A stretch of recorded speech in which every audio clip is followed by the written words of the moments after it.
যখন ইচ্ছা, যাকে ইচ্ছা আমি বাংলাদেশি ঘোষণা করে দেবো, যাকে ইচ্ছা আমি রোহিঙ্গা ঘোষণা করে দেবো।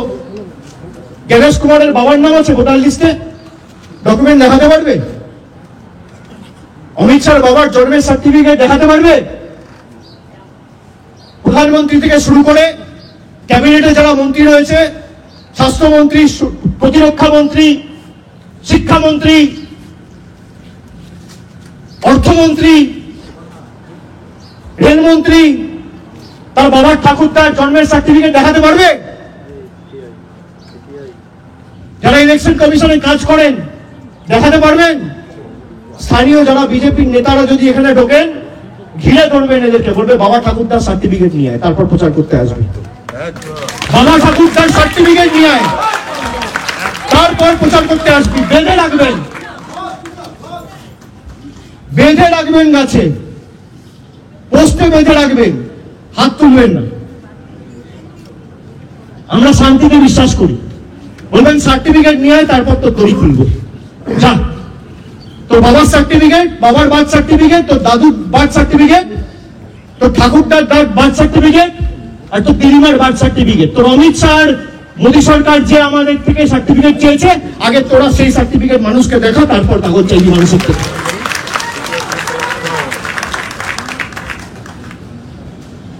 আর কেউ ভয় পাবেন না। 7 তারিখ থেকে এসআইআর এর ইনুমারেশন ফর্ম ডিস্ট্রিবিউট হবে। জায়গায় জায়গায় তৃণমূল কংগ্রেসের ক্যাম্প থাকবে, আপনাদের পাশে দাঁড়াবে তৃণমূল কংগ্রেসের কর্মীরা, অতন্ত্র প্রহরীর মতো আপনার পাশে দাঁড়িয়ে আপনাকে সাহায্য সহযোগিতা হাত বাড়িয়ে দেবে। কেউ ভয় পাবেন না, ভয় পাওয়ার কোনো কারণ নেই। মমতা বন্দ্যোপাধ্যায় না থাকলে ভয় পেতেন, তৃণমূল না থাকলে ভয় পেতেন। যতদিন আমরা আছি নিশ্চিন্তে থাকুন।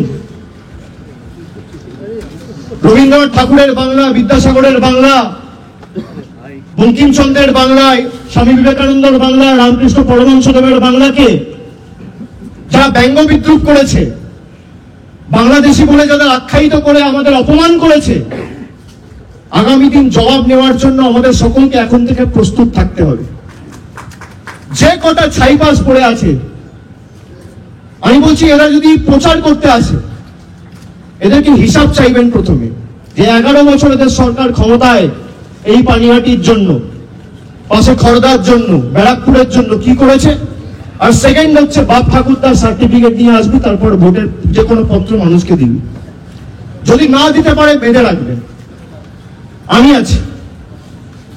4 তারিখ থেকে এসআইআর শুরু হবে, 4 তারিখ থেকে 1 মাস যতদিন ফর্ম বিলি হবে আমি রাস্তায় থাকবো, আমি আপনাদের কাছে এসে দাঁড়াবো, চিন্তা করবেন না।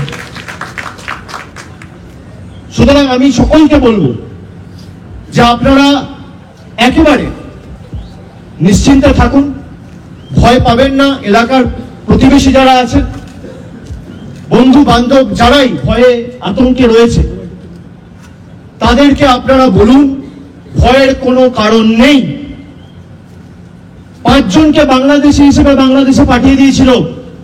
আমরা আইনি লড়াই লড়ে তাদেরকে হাইকোর্টে লড়াই করে হাইকোর্ট ঘোষণা করেছে এরা বাংলাদেশি নয়, এদেরকে ভারতে ফিরিয়ে আনতে হবে। আমরা তাদের নিয়ে আসার ব্যবস্থা করছি, অত সোজা নয়।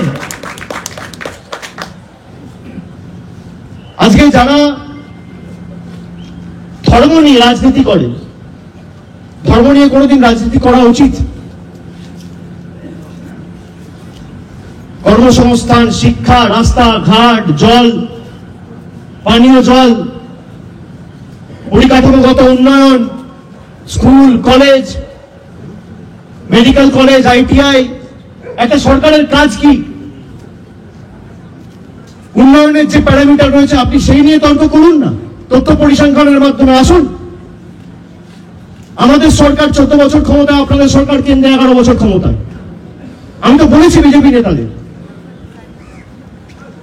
সনাতনী, আরে সনাতন ধর্মের রক্ষাকর্তা শ্রীকৃষ্ণ হতে পারে, প্রভুরাম হতে পারে, মা দুর্গা হতে পারে, মা কালী হতে পারে।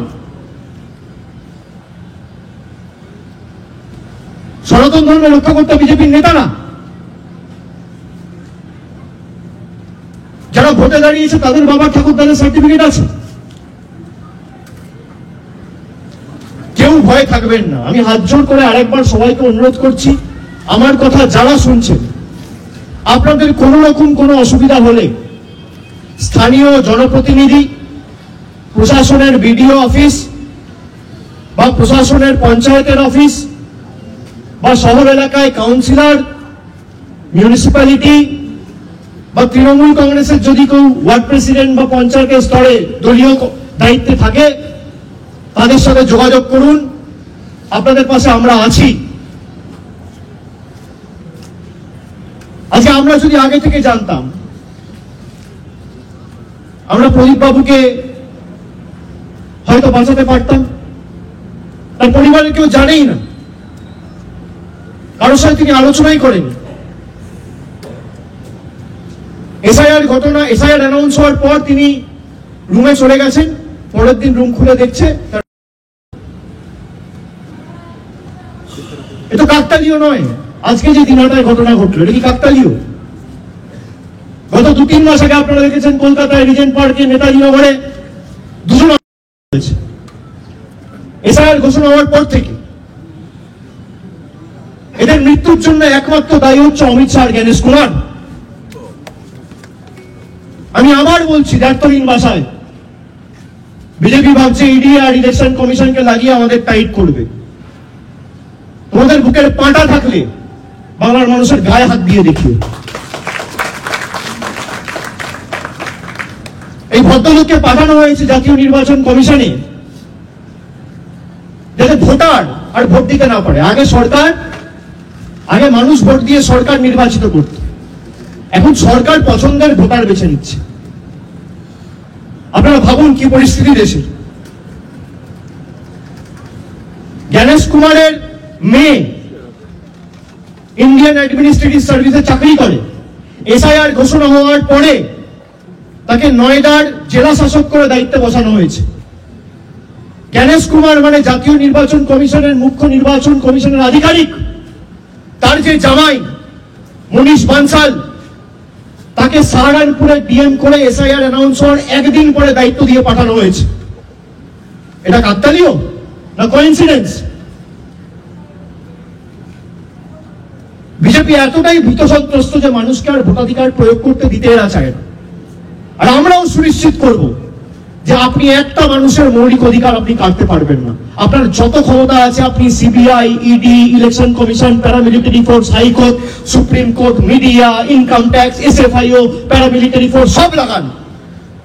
আমরা মানুষের শক্তি নিয়ে রাস্তায় নামবো। গতকাল তৃণমূল কংগ্রেস মিছিল করবে এই পানিহাটিতে। সারা বাংলা জুড়ে একটাই স্বর, জাস্টিস ফর প্রদীপ। এই স্লোগানকে সামনে রেখে কালকে মিছিল হবে।